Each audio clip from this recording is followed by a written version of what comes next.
पेठ राष्ट्रीय महामार्गावरती रास्ता रोको आंदोलन सुरू आहे। पेसा नोकर भरतीबाबत गेल्या 12 तासांपासून हे आंदोलन सुरू आहे। तहसीलदार यांनी आंदोलकांची भेट घेतली आहे आणि आंदोलक अजूनही आपल्या मागणीवरती ठाम आहेत।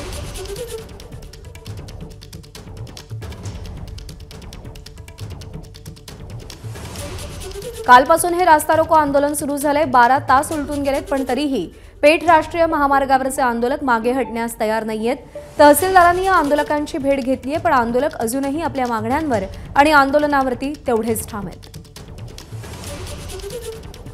गेल्या 24 तासांपासून हे आंदोलन सुरू आहे आणि आंदोलक आपल्या मागण्यांवर भूमिकेवर ठाम आहेत। तहसीलदारांनी भेट घेऊन समजूत काढण्याचा प्रयत्न केलाय, पण पेठ राष्ट्रीय महामार्गावरचे आंदोलक अजूनही मागे हटण्यास तयार नाहीत। एबीपी माझा, उघडा डोळे बघा नीट।